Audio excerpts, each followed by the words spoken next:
지원에는요, 패키지 지원과 단일 지원으로 나뉘는데 이렇게 생각하시면 됩니다.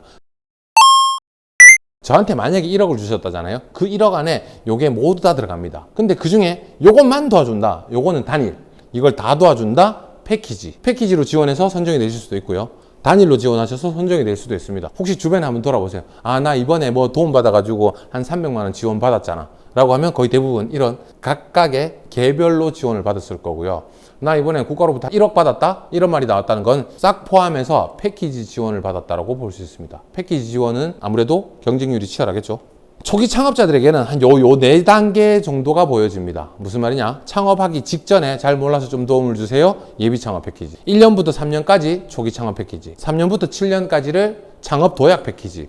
요렇게 3단계에서 국가가 메인 지원을 해줍니다. 그럼 7년 지난 기업들은 지원이 없나요? 7년 정도 지났으면 이제 R&D 정도 수준까지 가주면 좋겠죠. 초기 7년까지를 국가가 집중적으로 도와줍니다. 또 하나, 이 중에 깡패가 있는데요. 창업 생태계에선 39세 미만 청년이 깡패입니다. 만 40세 먹은 아저씨보다 만 20살 먹은 젊은 사람들이 더 많이 창업시장에 뛰어들어가 보고 실패도 해보고 새로운 경험을 계속 해봤으면 좋겠다. 이게 기준인 거예요. 국가가 우리에게 지원해 줄 수 있는 사이트들이 하나밖에 없을까요? 꽤 많습니다. 한번 보세요. 중소벤처기업부, 창업진흥원, 창업넷, A스타트업, 기업마당, 창조경제혁신센터, 중진공 되게 많은 곳들이 있어요. 그러면 이 많은 곳들이 정보가 홍수가 있는데 이걸 다 어떻게 알아보느냐? 어떻게 알게 되느냐? 자기한테 맞는 지원 사업 하는 곳들이 있습니다. 그 중에 요 몇 가지만 체크해 봐 드릴게요. 거의 대부분의 지원 사업이 모여 있는 곳은 창업넷이라는 사이트에서 다 모여 있습니다.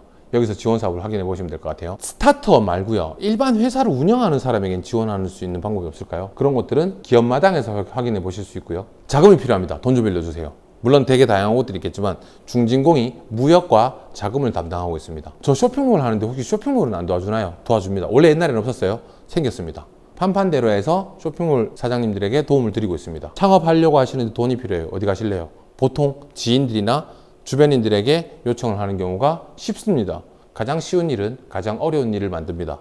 어디 가서 만들지는 정해져 있습니다. 제발 친구나 가족에게 가지 마세요. 일단 첫 번째, 빌리지 않으셔도 됩니다. 예비 창업 패키지부터 시작해 가지고요. 지금 보이시는 건 단위가 억입니다. 패키지에 선정이 되시면 이 정도 금액을 지원해 줍니다. 빌려주는 거 아닙니다. 이걸로 마음껏 해보셔도 돼요.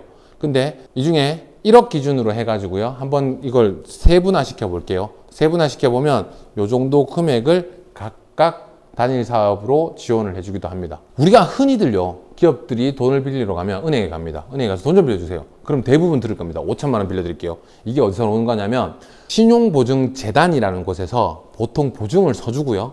그 보증을 선 걸 기준으로 해서 은행이 돈을 빌려줍니다. 우리를 뭘 믿고 빌려줄까요?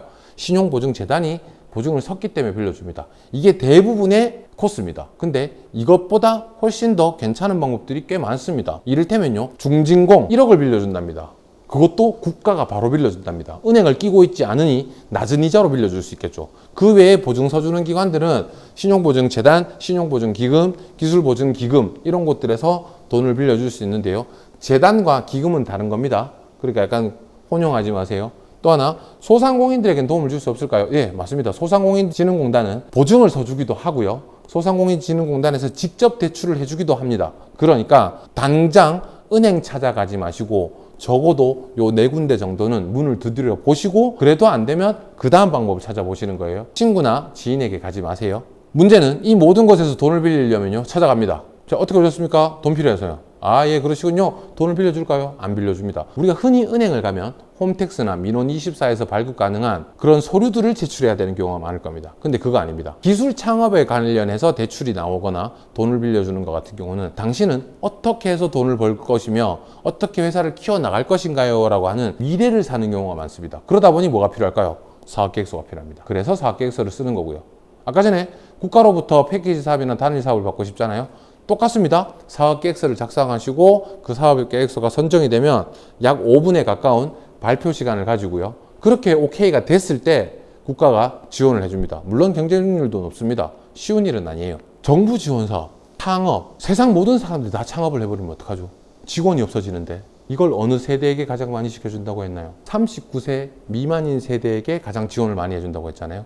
젊은이요, 시도하라. 그리고 망해도 좋다. 다시 할 수 있을 만큼 당신은 젊지 않은가?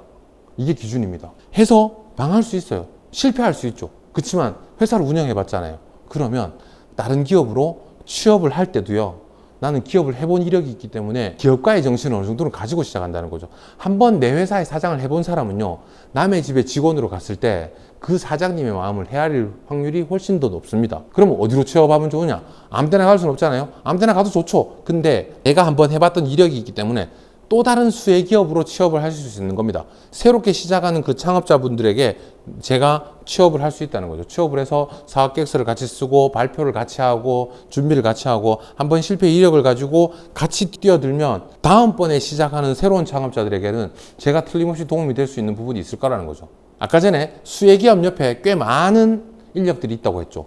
한번 제가 수행기업을 해봤거나 수혜기업을 해봤던 사람이라면 이런 곳으로 취업하는 게 그렇게 어렵지 않을 겁니다. 왜냐? 창업이라는 생태계의 개념을 알고 있는 사람이니까요.